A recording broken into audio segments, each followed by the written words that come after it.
Bismillahirrahmanirrahim. Assalamualaikum warahmatullahi wabarakatuh.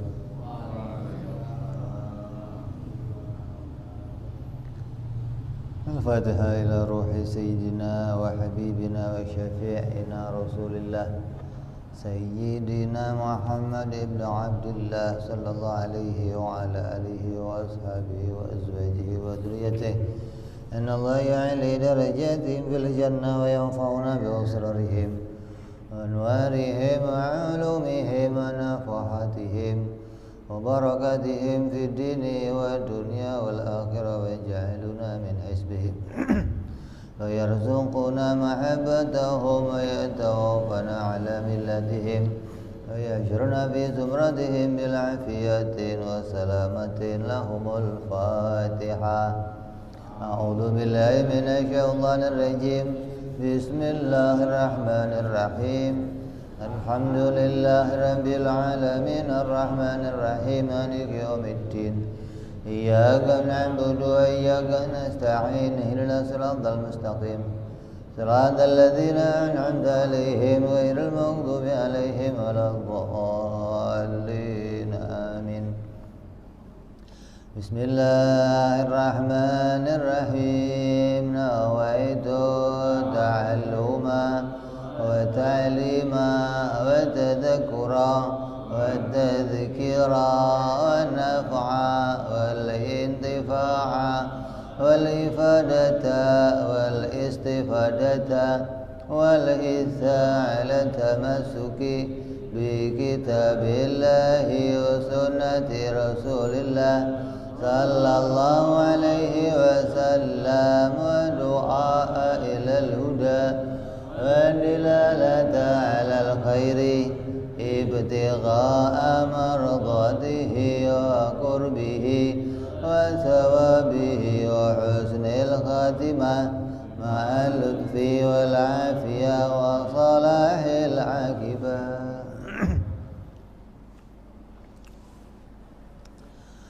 Bismillahirrahmanirrahim. Alhamdulillahirabbil alamin. Wassalatu wassalamu ala asyrafil anbiya'i wal mursalin sayyidina wa habibina wa syafi'ina wa maulana Muhammadin sallallahu alaihi wa ala alihi wa sahbihi ajma'in. Amma ba'du, wa qala musanniful kitab Hadratul Syekh, Hadratul Imam, Hadratul Habib Sayyid Abu Abdullah Muhammad bin Yusuf As-Sanusi rahimahullah wa ghafara lahu wa liwalidayh. Summa ila sahibu syaruha Imam Ad-Dasuki rahimahullah wa ghafara lahu wa liwalidayh wa nafa'ana bihi ma fid darain. Allahumma aftah qulubana futuhal arifin wa bihidmatika wa ansur alaina birahmatika ya arhamar rahimin. Ilan qal, sampai pada burhan sifat baqa qidam.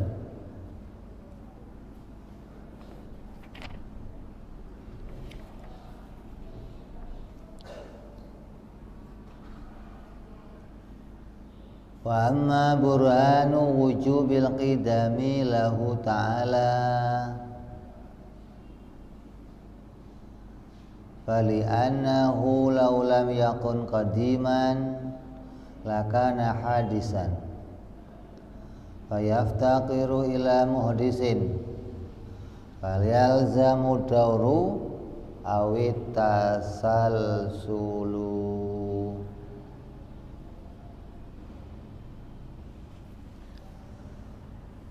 Yang berikutnya adalah burhan atau argumentasi yang menunjukkan wajibnya Allah bersifat qidam adalah andaikan Allah tidak qidam, pasti ia zat yang baru. Kalau Allah tidak bersifat qidam berarti dia baru. Nah, kalau Allah baru maka pasti membutuhkan pada pencipta. Maka hal ini pasti menyebabkan akan terjadi daur atau tasalsul, dan keduanya itu mustahil.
Menikmati ngaji, mulus.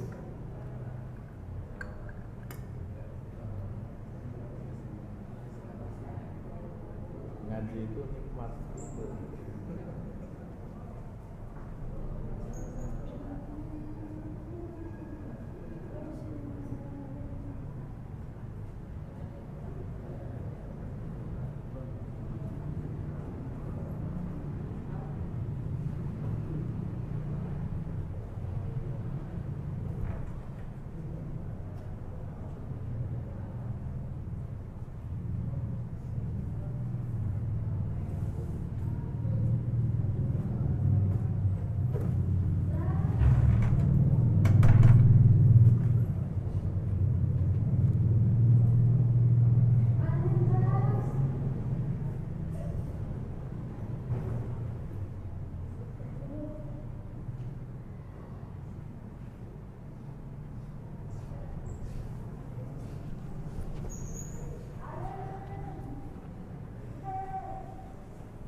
Kita teruskan. Bismillahirrahmanirrahim.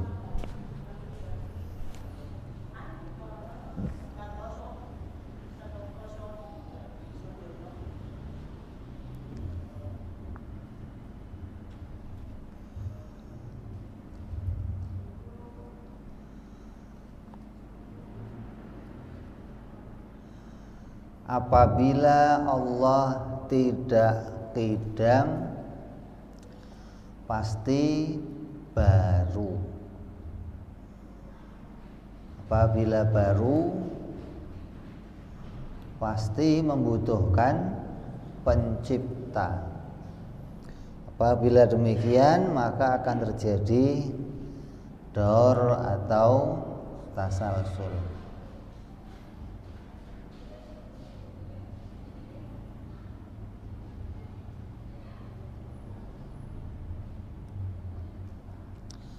Yakni maksudnya annahu idza thabata wujuduhu ta'ala bima sabaqa minal burhan wa iftiqarul kainati kulliha ilaihi subhanahu fa innahu yajibu lahu subhanahu al-qidamu. Jadi burhan atau argumentasi sifat qidam itu bersambung dengan yang kemarin. Yang kemarin kita bahas sifat apa? Sifat sifat wujud.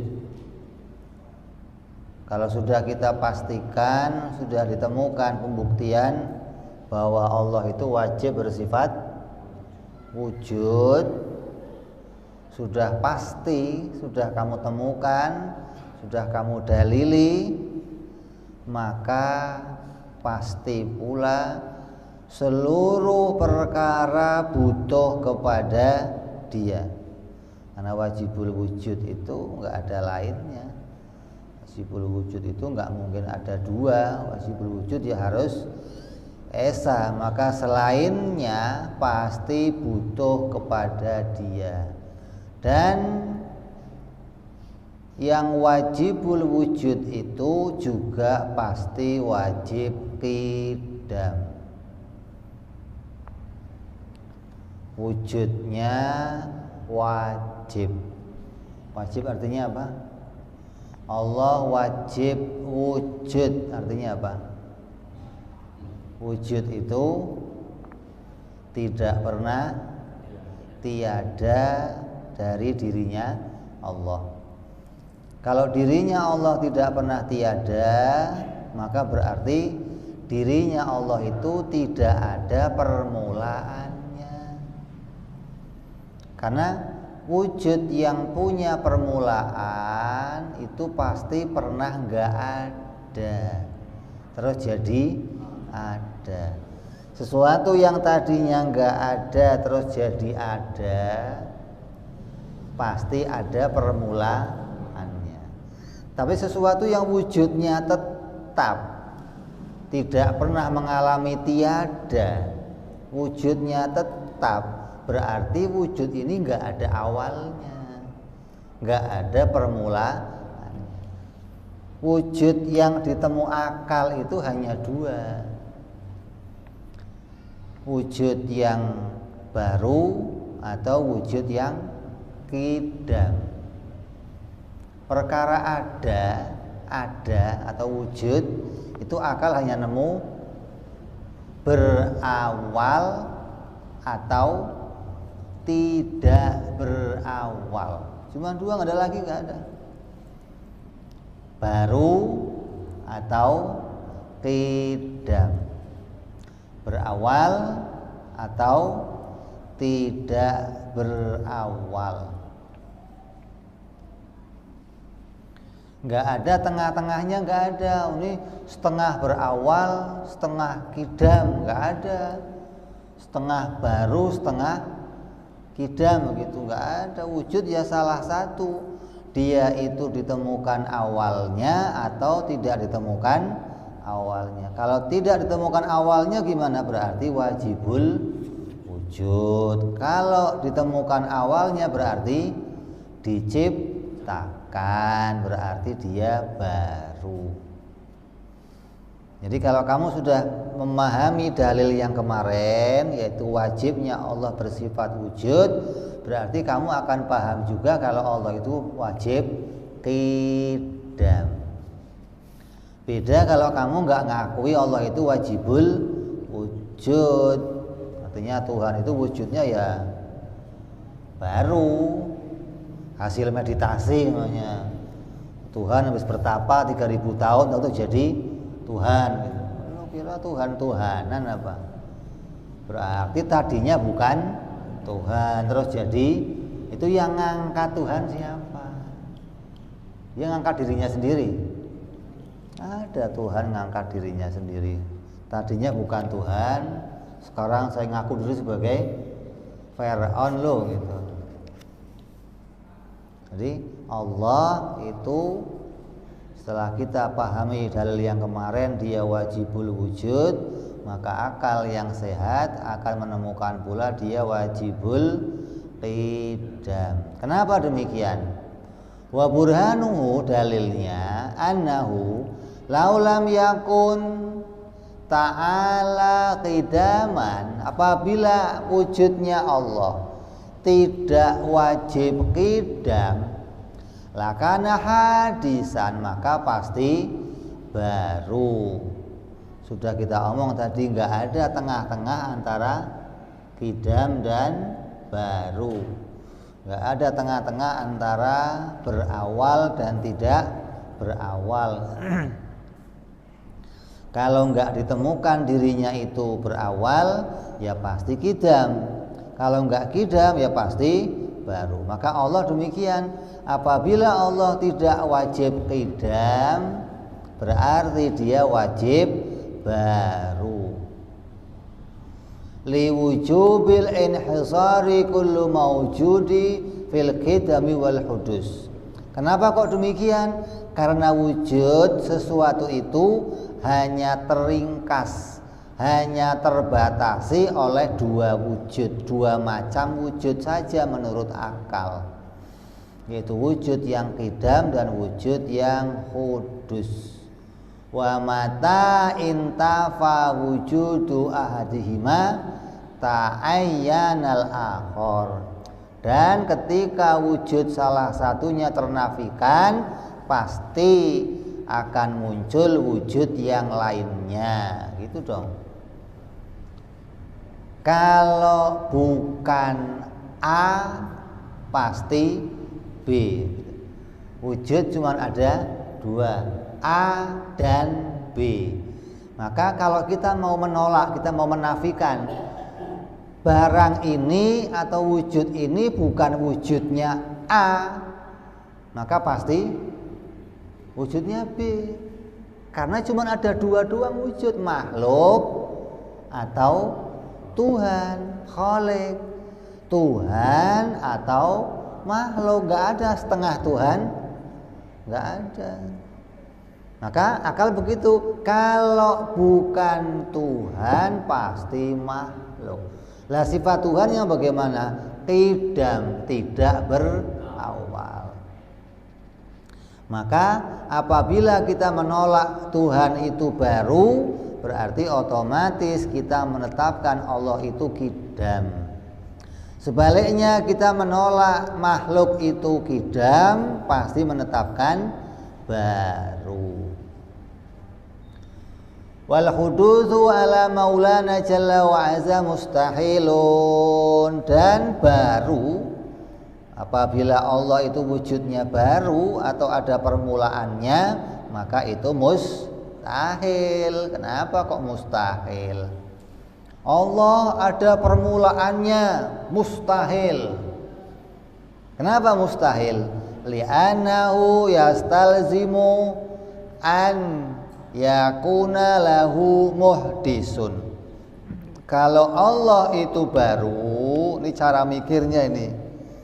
Cara mikirnya agar jadi kesimpulan mustahil kalau Allah itu baru.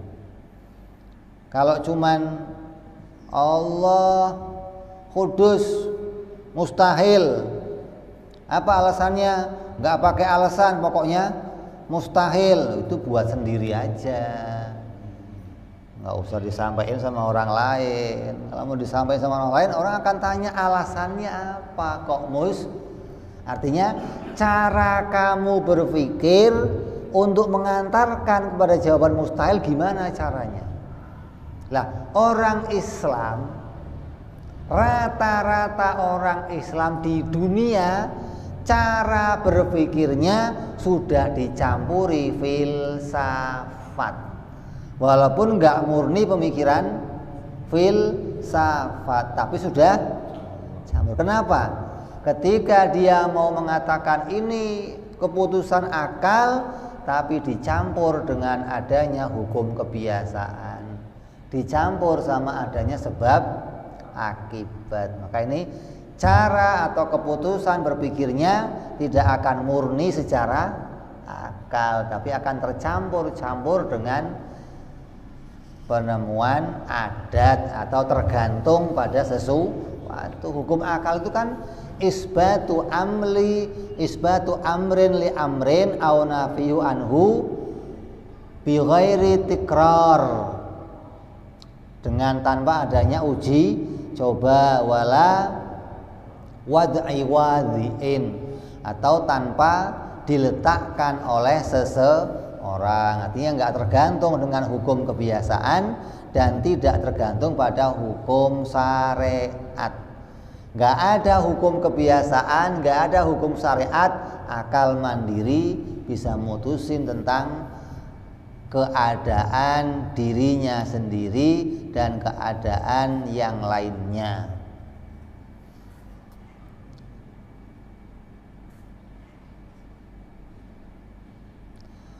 Maka baru bagi Allah itu mustahil. Kenapa? Li'annahu yastalzimu ayyakuna lahu muhdisun lima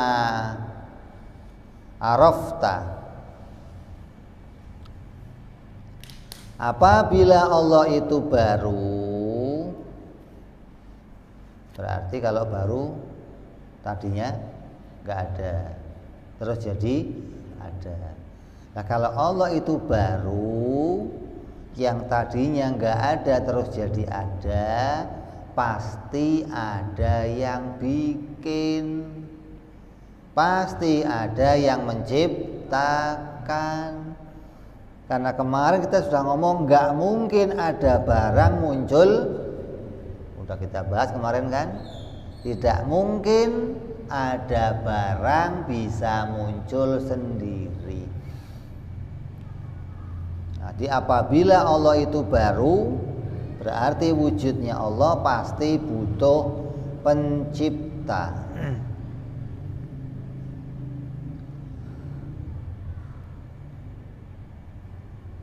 Summa mudithuhu la budda ayyakuna mislahu fayakunu hadisan.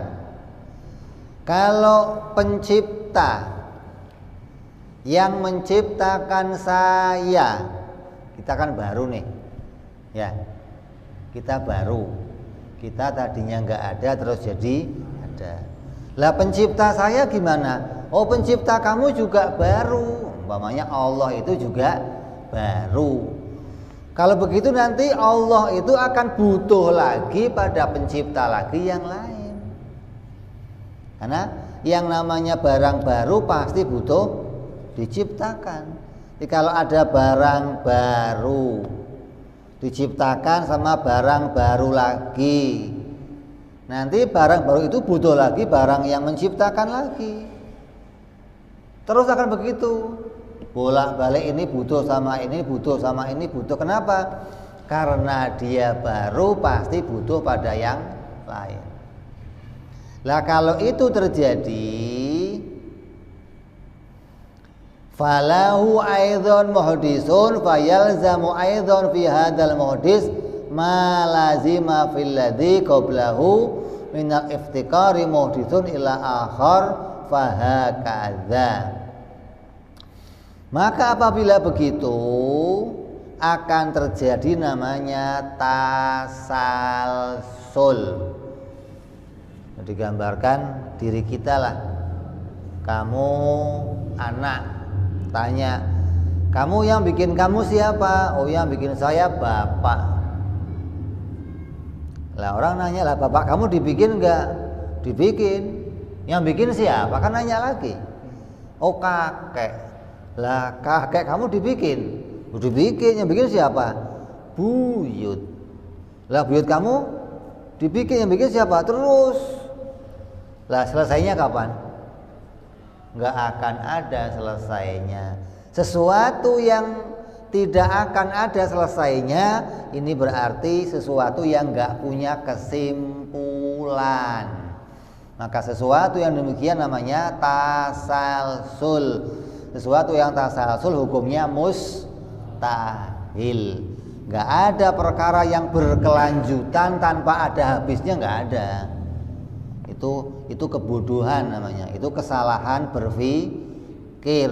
Kalau kamu mikirnya salah, ya nemunya begitu nanti. Kita dibikin sama Allah. Lah yang bikin Allah siapa?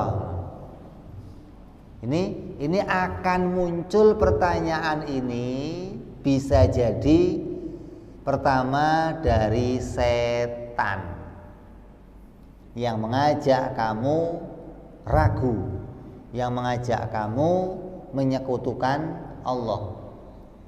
Kalau memang kamu dibikin Allah, terus yang bikin Allah siapa? Nah, kalau kamu nggak ngaji, ya sudah, kamu akan terperdaya dengan tipu daya setan, dengan rayuan setan. Paling enggak siapa ya?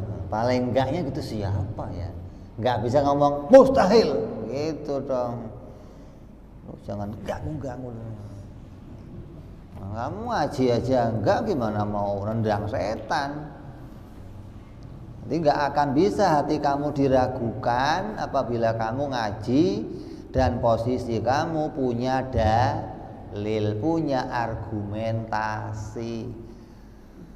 Jadi nggak akan mungkin Allah itu baru. Kalau Allah itu baru, berarti tahu-tahu tadinya nggak ada, mak celing, atau orang Jawa itu mak bejujuk. Mak bejujuk itu apa? Ujuk-ujuk nongol sendiri. Mana ada barang kok ujuk-ujuk nongol sendiri. Jadi kalau Allah itu baru, tadinya nggak ada terus jadi ada, ya pasti diciptakan. Dan kalau demikian berarti sama dengan saya keadaannya, sama-sama butuh pencipta. Kalau Allah juga butuh pencipta, berarti penciptanya Allah butuh pencipta lagi. Nanti penciptanya butuh pencipta lagi. Itu namanya tasalsul ila ma la nihayatan lahu wa ya mustahilun. Maka itu hukumnya mustahil. Sesuatu itu ketika mau dibahas harus ada puncaknya, harus ada kesimpulannya, harus ada keputusannya, baru itu benar cara membahasnya, cara berpikirnya. Kalau enggak, berarti kamu cara mikirnya salah.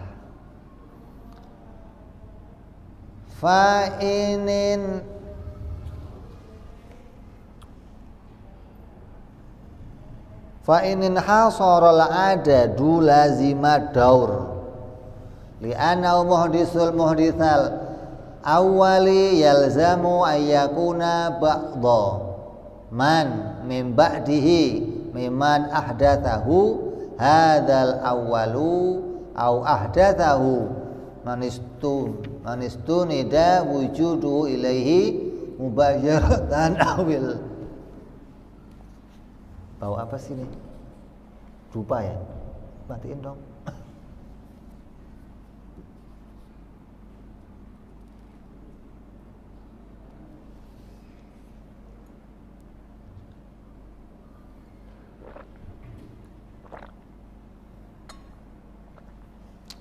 Bakarnya di sono, di warung depan loh.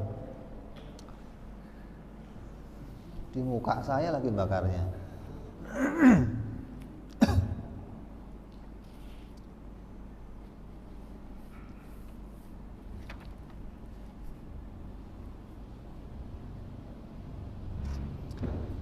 Maka apabila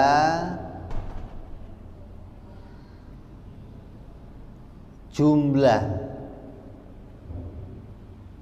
pencipta yang dibutuhkan itu dipaksa untuk dibatasi, oh enggak, Allah enggak dibikin lagi umpamanya. Kita dibikin Yang bikin siapa? Allah.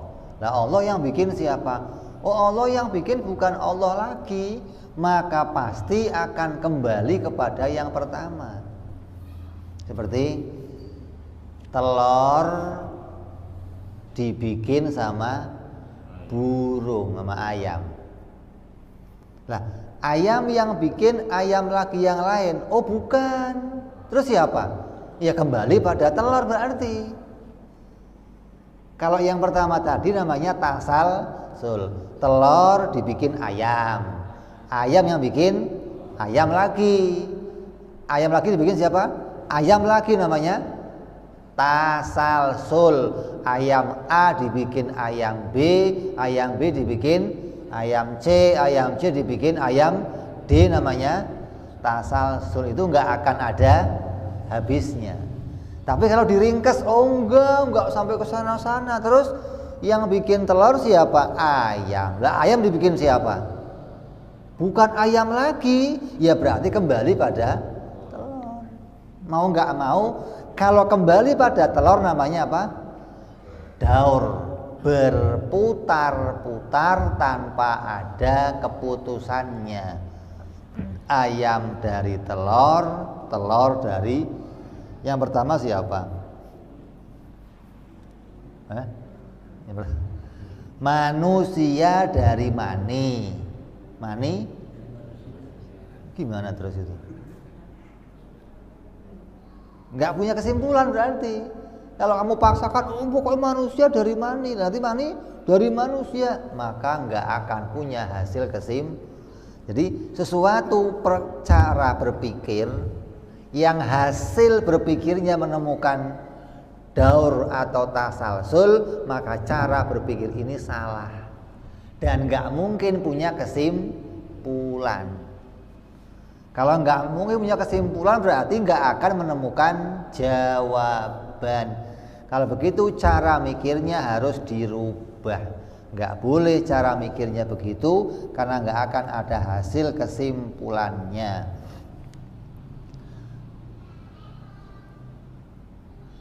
Karena pencipta pertama pasti merupakan salah satu dari zat yang tercipta setelahnya, yaitu zat yang diciptakannya atau zat yang diciptakan oleh zat lain yang wujudnya disandarkan kepada pencipta yang pertama secara langsung atau dengan perantara. Fastihalatu dauri dhahiratun. Maka kemustahilan perkara yang daur itu sangat jelas.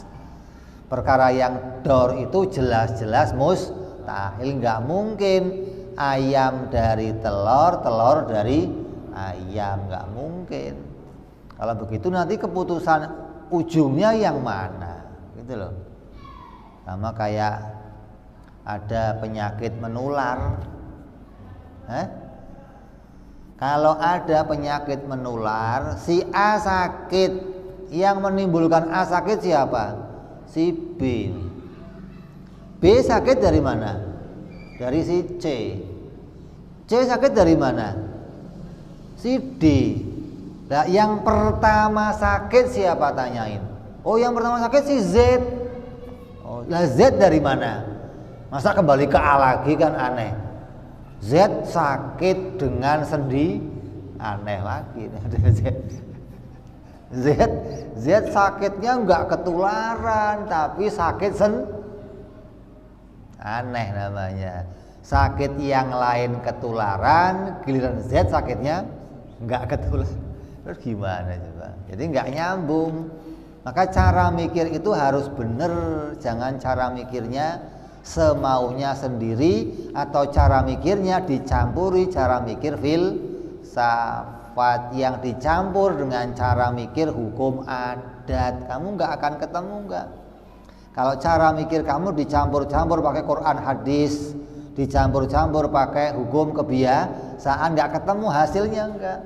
Akal memutuskan sesuatu nggak boleh dicampur-campur sama yang lain, murni pemikiran akal sendiri. Karena itu akan jadi kesimpulannya cuma 3, wajib, mustahil, atau jaiz.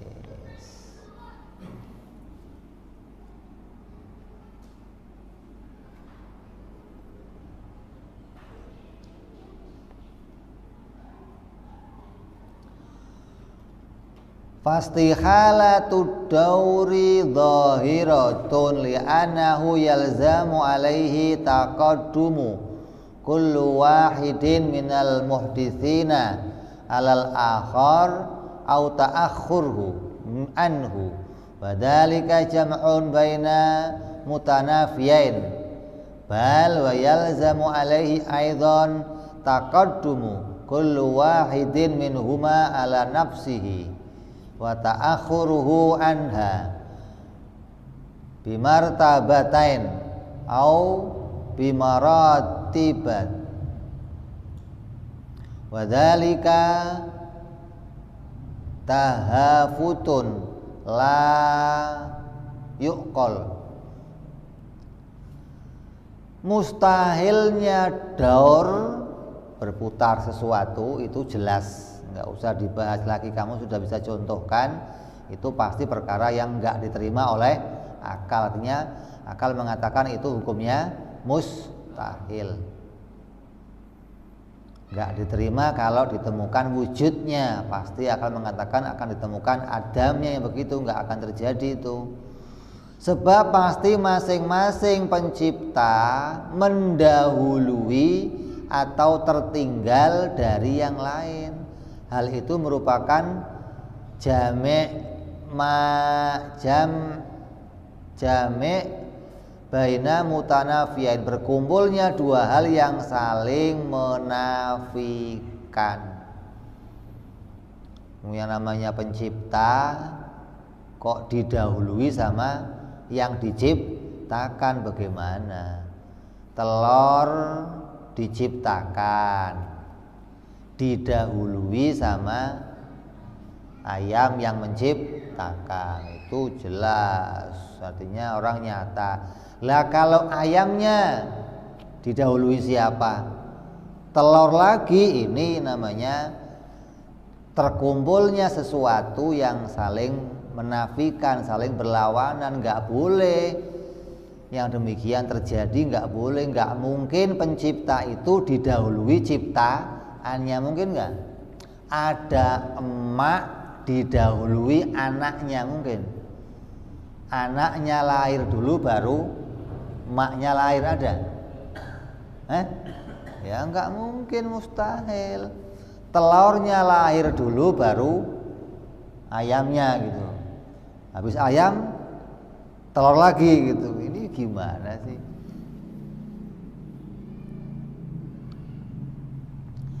Bahkan juga pasti masing-masing mendahului dan tertinggal dari dirinya dengan dua urutan atau lebih, dan ini adalah kesalahan yang tidak dapat dibenarkan oleh akal. Jadi akal nggak bisa membenarkan wujudnya perkara yang terjadinya karena sebab daur atau sebab tasalsul. Jadi kalau yang ditanya akal nih, telur itu asalnya dari mana? Telur dari mana asalnya? Telur dari nggak ada. Dari nggak ada telur jadi ada telur. Ayam dari mana? Dari nggak ada ayam. Jadi ngomong dua-duanya dibikin kan dari nggak ada berarti. Ayam dibikin nggak? Dibikin, berarti dari nggak ada terus jadi ada. Nah telur dibikin, berarti dari nggak ada jadi ada, gitu dong. Nah kalau Tuhan dibikin nggak? Pernah nggak ada nggak? Gitu dulu. Nggak pernah, berarti Tuhan nggak bergantung pada yang lain wujudnya, gitu dong. Sedangkan yang lain bergantung pada Dia. Kalau Dia nggak mewujudkan yang lain nggak akan wujud. Sementara Dia nggak bergantung sama yang lain, karena Dia wujudnya tetap. Dia nggak berurusan sama wujud yang lain. Mau yang lain ada kayak, ya, Yang lain semuanya wujudnya tergantung sama dia, butuh sama dia. Sedangkan dia wujudnya nggak butuh sama yang lain. Wa in lam yanhasiril adadu wa kana qabla kullin muhdisun akhar qablahu lazima tasalsul. Bila jumlah pencipta yang dibutuhkan tidak terbatas dan sebelumnya setiap pencipta ada penciptanya yang lain, maka pasti namanya tasalsul. Dan wahuwa mustahilun aidon, itu juga namanya mustahil. Penciptanya berputar-putar di situ yang mustahil. Penciptanya berlanjut terus sampai nggak ada habisnya juga itu mustahil. Maka pencipta itu harus berhenti pada Allah, nggak boleh kembali yang lain, nggak boleh lanjut pada yang lain. Kenapa? Karena semua yang diciptakan hanya butuhnya pada Allah, dan Allah tidak butuh pada yang lain. Allah itu sudah kita tetapkan kemarin, dia wajibul wujud, nggak pernah tiada wujudnya. Lah kalau nggak pernah tiada, dia nggak pernah butuh sama yang lain. Dia nggak pernah ketemu sama tiada. Kalau dia pernah ketemu sama tiada, maka dia butuh kepada yang lain untuk mengadakan dirinya. Tapi Allah nggak pernah tiada, hingga Allah nggak pernah butuh sama yang lain untuk mengadakan dirinya. Maka itu juga mustahil. Li'anahu yu'addi ila faraghi ma la nihayatan lahu wa dzalika aidan la yuqal. Maka hal itu juga mustahil sebab akan mengantarkan pada jumlah yang tak berujung, nggak ada selesainya, dan sesuatu yang demikian itu juga mustahil.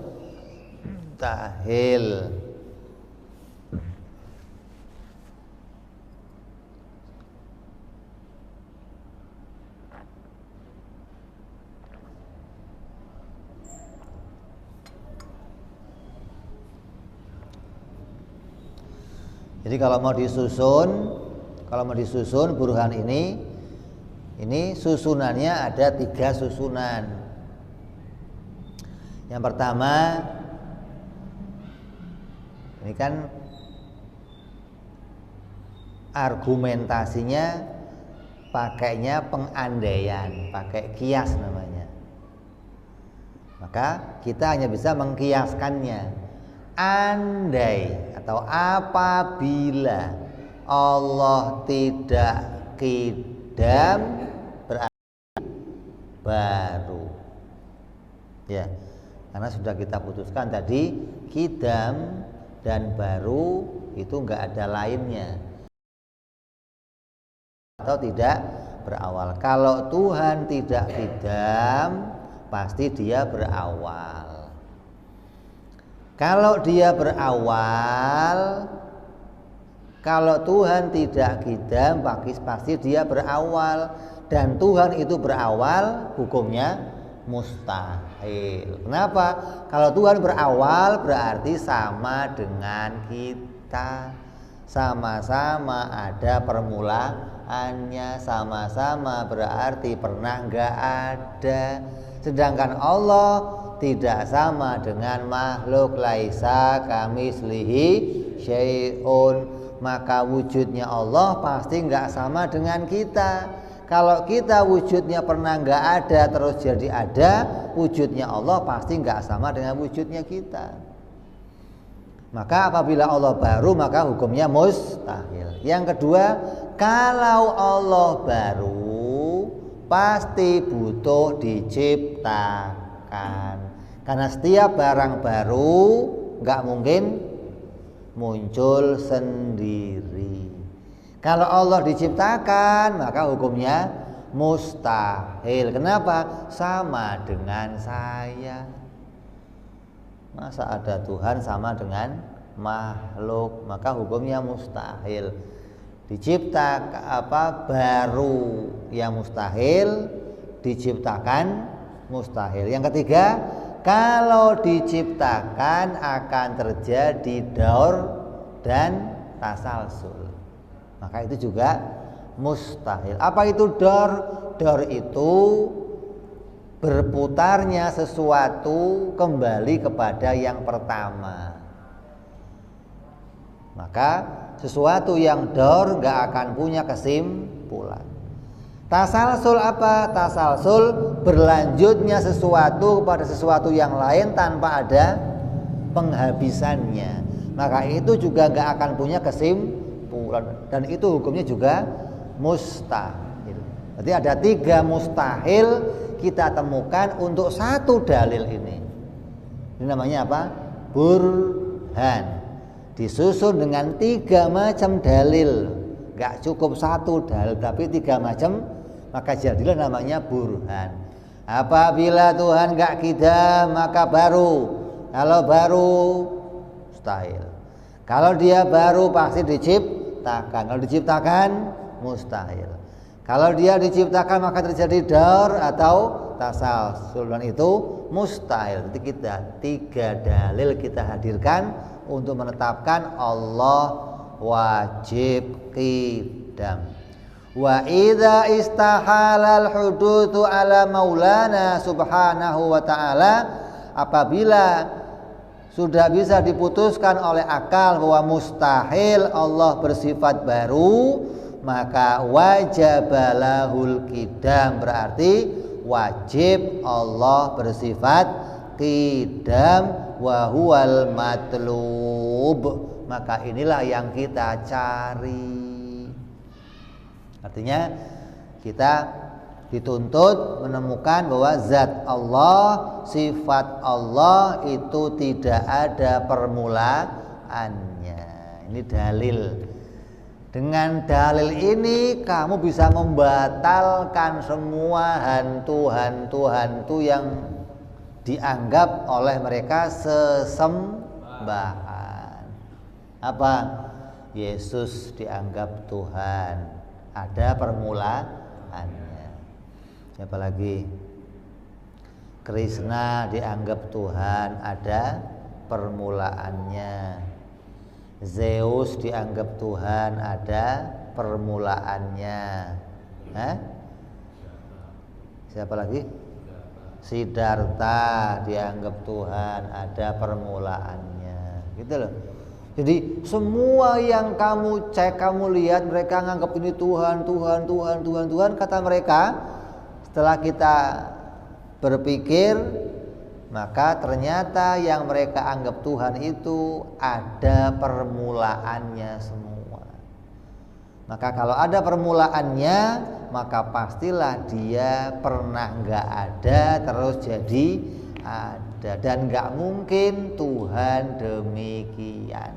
Nggak mungkin Tuhan butuh sama yang lain.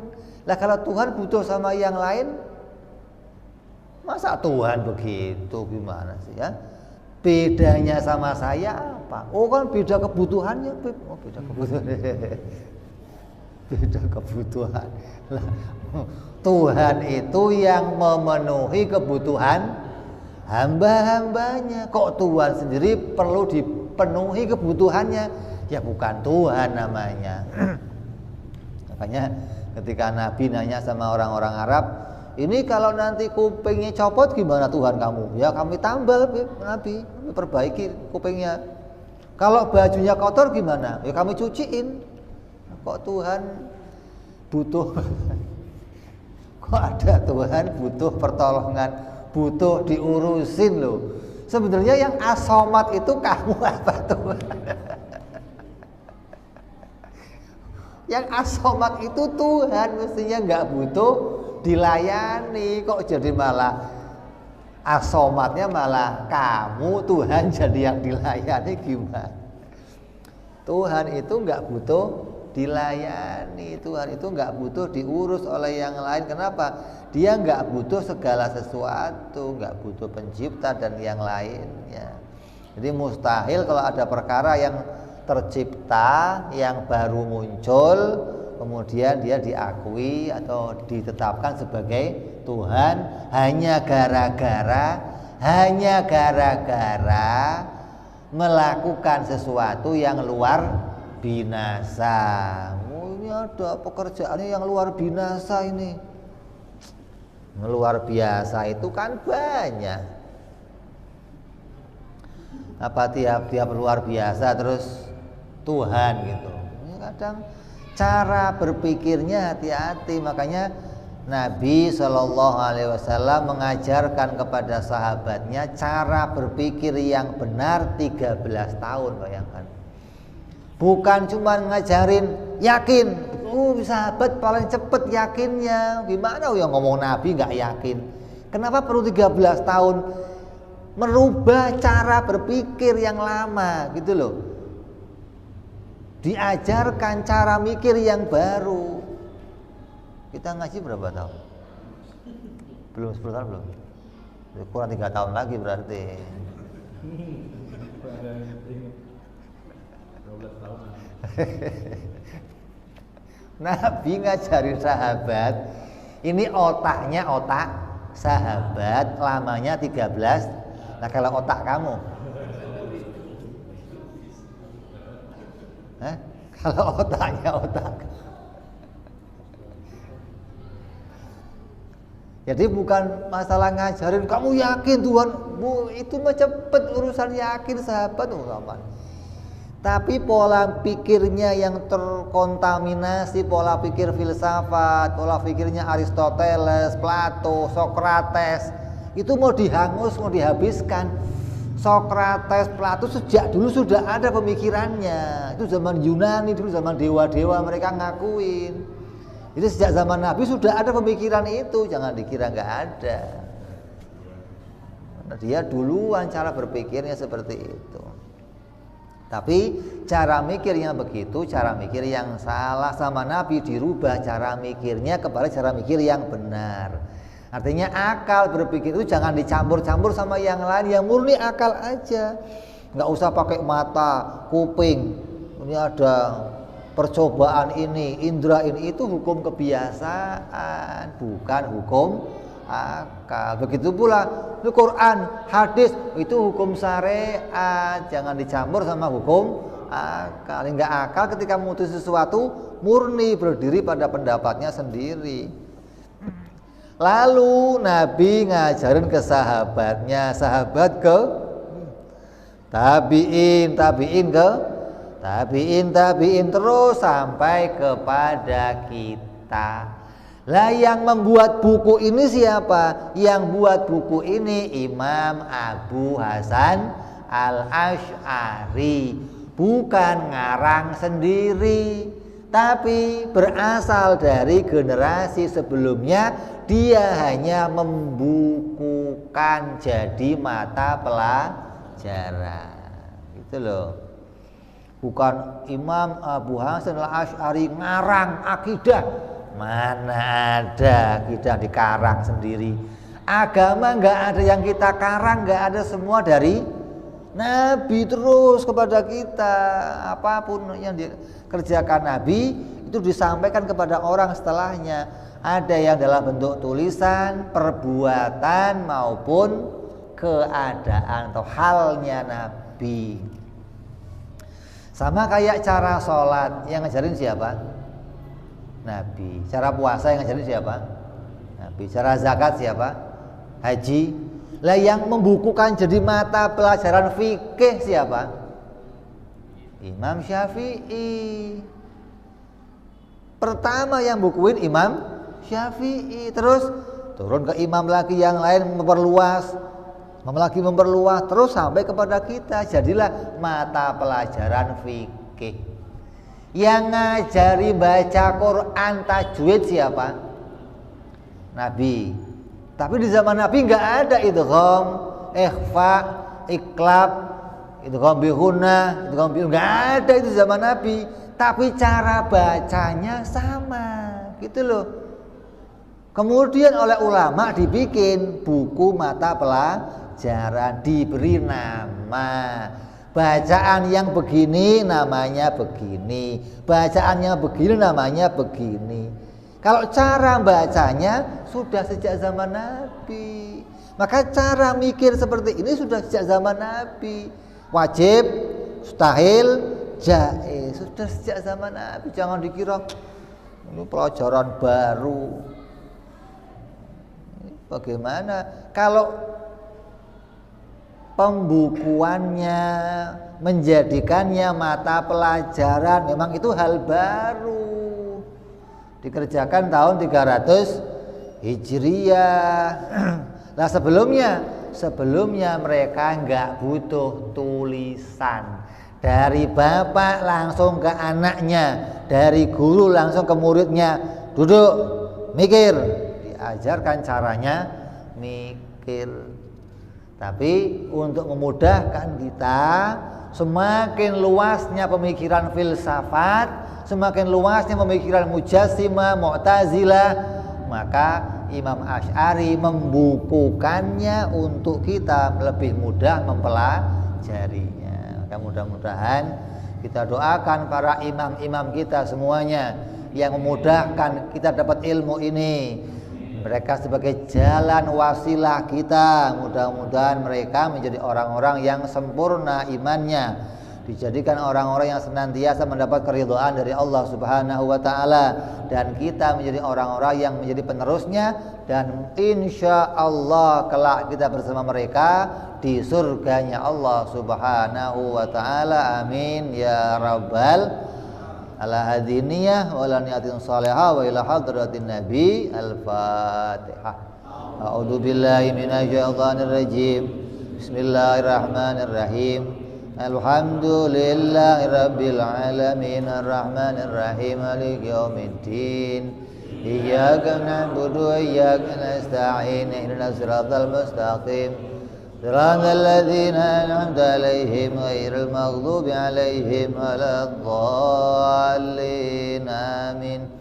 يا ربنا اعترفنا بأننا اقترفنا وأننا أسرفنا للظى إشرافنا وتوب علينا توبة تغسل كل حوبة واستر لنا عوراتي وآمن روآتي واغفر لوالدينا ربي ومولودينا والآل والإخوان وسائر الهلان وكل ذي محبة أو جيرة أو صحبة والمسلمين أجمعين ربي فضلا وجودا منا لا باكتساب منا بالمصطفى رسولنا الله بكل سؤلي عليه أدى الحب وآله وصحبه عدد طاسي سحبي والحمد للإله بالبدء والتناهي سبحان ربك رب العزة عما يصفون وسلام على المرسلين الحمد لله رب العالمين. Assalamualaikum warahmatullahi wabarakatuh.